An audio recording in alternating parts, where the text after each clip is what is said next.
বন্ধুরা আবার একটা শর্ট ভিডিও নিয়ে এসেছি যেটা খুব ইম্পর্টেন্ট। গ্যালাস্ট্রিট হাট থেকে অনেকে ডগ কিনে রাখে কিনে থাকে, তো তাদের জন্য বলতে পারি যে দুটো কাজ তাদের খুবই জরুরি করা, নাহলে ডগগুলো পারবো বা গ্যাস্ট্রোতে মারা যাচ্ছে।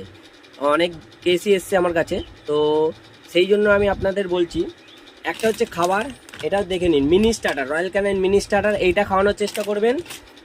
আর দ্বিতীয় হচ্ছে সেনসিয়াম পাউডার।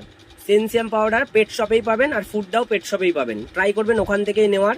বাজারে যে কোনো হাটের পাশ থেকে কোনো কারোর কাছ থেকে নেওয়ার চেষ্টা করবেন না, সব থেকে কিনবেন, ঠিক আছে? আর কি করে খাওয়াবেন? রয়্যাল ক্যানিন গরম জলে 2 চামচ মতো ভিজিয়ে রাখবেন। আপনার ডগের সাইজ অনুযায়ী আপনি করবেন। এক গোল্ডেন রিট্রিভার বা ল্যাব হলে 2 থেকে 3 চামচ গরম জলে ভিজিয়ে রাখবেন। তার সঙ্গে যেই ঠান্ডা হয়ে যাবে, একদম নরম হয়ে যাবে, তার মধ্যে 1 চামচ সেনসিয়াম পাউডার মিশিয়ে ওটা খাওয়াবেন। আপনার ডগের কোনো রকম পেট খারাপ বা পাতলা পটি হবে না।